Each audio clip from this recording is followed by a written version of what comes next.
कक्षा 10 वासंती हिंदी पाठ 15 माटी वाली का सारांश आप समझेंगे। इसके लेखक है विद्यासागर नोटियाल जी। तो इसका सारांश है, माटी वाली पाठ या कहानी माटी यानी मिट्टी माटी वाली लेखक विद्यासागर नोटियाल जी के द्वारा लिखित है। यह कहानी टिहरी शहर की है। इस कहानी के माध्यम से लेखक ने टिहरी शहर के विस्थापनों के दर्द को मार्मिक ढंग से प्रस्तुत किया है।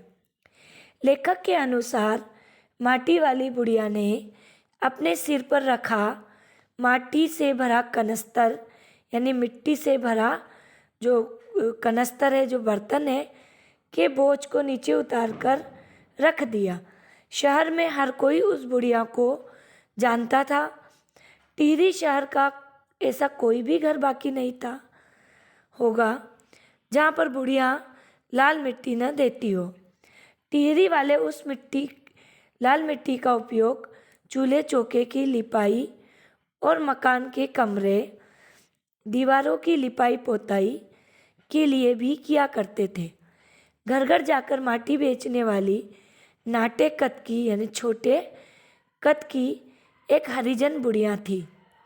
एक बार माटी वाली ने अपने कनस्तर को सिर पर से उतार कर रखा ही था कि सामने घर से 9-10 साल की एक छोटी लड़की, जिसका नाम कामिनी था, वह दौड़ती हुई वहां पहुंची और माटी वाली बुढ़िया से कहा, मेरी माँ ने कहा है जरा हमारे यहाँ भी आ जाना। अभी आती हूँ, बुढ़िया ने जवाब दिया। जब माटी वाली ने बच्ची के कहने पर उसके घर गई तो घर की मालकिन ने माटी वाली को अपने कनस्तर की माटी कच्चे आंगन के एक कोने में उड़ेल देने को कहा। तत्पश्चात मालकिन ने उस बुढ़िया को खाने के लिए अपनी रसोई से 2 रोटी लाकर दी और वह पुनः रसोई घर में चली गई। मालकिन के अंदर जाते ही बुढ़िया ने तुरंत अपने सिर पर से टिल्ले के कपड़े उतारा, यानी सिर पर जो बांध के गोल गोल लपेट के वजन उठाने के लिए जो सिर पर रखा जाता है उसे कहते हैं टिल्ले के कपड़े, उतारा और उसे एक झटके में सीधा कर दिया।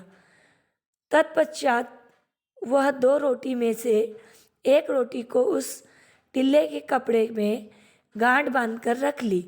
साथ ही अपना मुंह चलाकर खाने का दिखावा करने लगी। तभी घर की मालकिन पीतल के गिलास में चाय लेकर आई और बुढ़िया के पास जमीन पर रख दी। पीतल का गिलास देखकर उस बुढ़िया ने घर की मालकिन से कहा, तुमने अभी तक पीतल के गिलास संभाल कर रखा हुआ है? अब कहीं या किसी के घर में ये गिलास देखने को नहीं मिलता है। तभी घर की मालकिन ने जवाब में बोला, इस पीतल के खरीदार कई बार हमारे घर के चक्कर काटे, पर मैंने पुरखों की इस कीमती निशानी को कभी बिकने नहीं दिया। बाजार में जाकर पीतल का भाव पूछो, जरा दाम सुनकर दिमाग चकराने लगता है। अब कांसे के बर्तन भी कहाँ गायब हो गए हैं, सब घरों से। मालकिन आगे कहती है कि अपनी चीज़ का मोह बहुत बुरा होता है। मैं तो ये सोचकर पागल हो जाती हूँ कि अब इस उम्र में टिहरी शहर को छोड़कर जाएंगी कहाँ। इतने में उस माटी वाली औरत बोलती है, ठकुराइन जी, जो जमीन जायदादों के मालिक है वे तो कहीं ना कहीं ठिकाने पर चले जाएंगे, पर मैं सोचती हूँ मेरा क्या होगा, मेरी तरफ देखने वाला तो कोई भी नहीं। लेखक के अनुसार तत्पश्चात माटी वाली ने चाय खत्म करके अपना सामान उठाया और वहाँ से निकलकर सामने के घर में चली गई। उस घर में भी उसे मिट्टी लाने के बदले 2 रोटियां दे दी गई। उस रोटी को भी उसने बांध लिया। दरअसल वह रोटी बुढ़िया अपने बुढ़े यानी पति के लिए ले जा रही थी। आज वह घर पहुंचते ही 3 रोटियां बुढ़े को दे देगी और बुढ़ा रोटियां देखकर खुश हो जाएगा। माटी वाली का गांव टिहरी शहर से इतना दूरी पर है कि उसे वहां तक पहुंचने में लगभग 1 घंटे का समय लग जाता है। रोज़ सुबह वह अपने घर से निकल जाती है। पूरा दिन माटा खानने, मिट्टी खोदने, फिर अलग अलग स्थानों में फैले घरों तक उसे ढोने में बीत जाता है। उसके घर लौटते लौटते अंधेरा छाता है। उसके पास कोई अपना खेत नहीं है। उसके घर लौटते लौटते अंधेरा छा जाता है।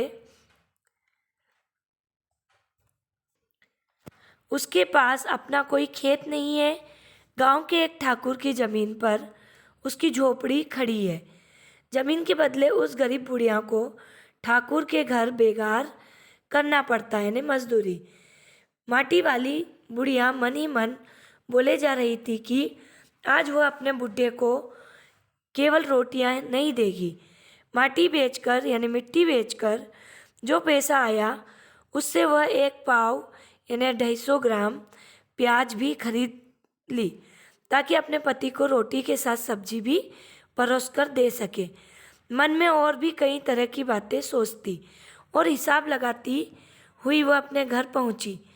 परंतु अफसोस कि हर रोज की तरह आज बुढ़ा माटी वाली को देखकर चौंका नहीं और न ही किसी प्रकार की कोई प्रतिक्रिया दी। घबराई हुई माटी वाली ने जब अपने पति को छूकर देखा तब पता चला कि वह सदा के लिए अपनी माटी को छोड़कर जा चुका था, यानी उसकी मृत्यु हो चुकी थी। टिहरी बांध यानी वहाँ पर बांध बनने वाला था, इसलिए लोगों से अपनी अपनी ज़मीन खाली करके दूसरी जगह दी जा रही थी। तो जो टिहरी बांध पुनर्वास के साहब जो उन लोगों को दूसरी जगह ज़मीन दे रहे थे उन्हें कहते पुनर्वास, दूसरी जगह बसाना। जो उसके जो साहब थे, जब माटी वाली बुढ़िया से उसके ज़मीन का पेपर मांगा तो वह नहीं दे पाई क्योंकि उसके पास अपना कोई ज़मीन नहीं थी। वह माटी बेचकर किसी प्रकार गुजारा किया करती थी। तत्पश्चात टिहरी बांध के 2 सुरंगों को बंद कर दिया गया था। शहर में पानी भर जाने के कारण आपाधापी यानी भगदड़ मचने लगी। शहरवासी अपने अपने घरों को छोड़कर वहाँ से भागने लगे। माटी वाली अपने घर के बाहर चिंतित अवस्था में बैठी है। गांव के सभी आवागमन करने वालों से वह एक ही बात कह रही थी, गरीब आदमी का शमशान नहीं उजड़ना चाहिए, क्योंकि शमशान में भी पानी भर चुका था। अब आप माटी वाली कहानी का क्या उद्देश्य है ये सुनेंगे और समझेंगे। माटी वाली कहानी टिहरी शहर की कहानी है। पुराने टिहरी शहर को बांध के रास्ते में आने के कारण डुबो दिया गया था। यह उन लोगों की कहानी है जिन्हें अपने पुरखों की धरोहर को त्यागना पड़ा। यह विस्थापित का वह दर्द है। विस्थापित यानी अपने पुरखों की ज़मीन को छोड़कर दूसरी जगह वापस से घर बसाने वाले। तो इनका दर्द है जिसे हर टिहरी वासियों ने सहा था।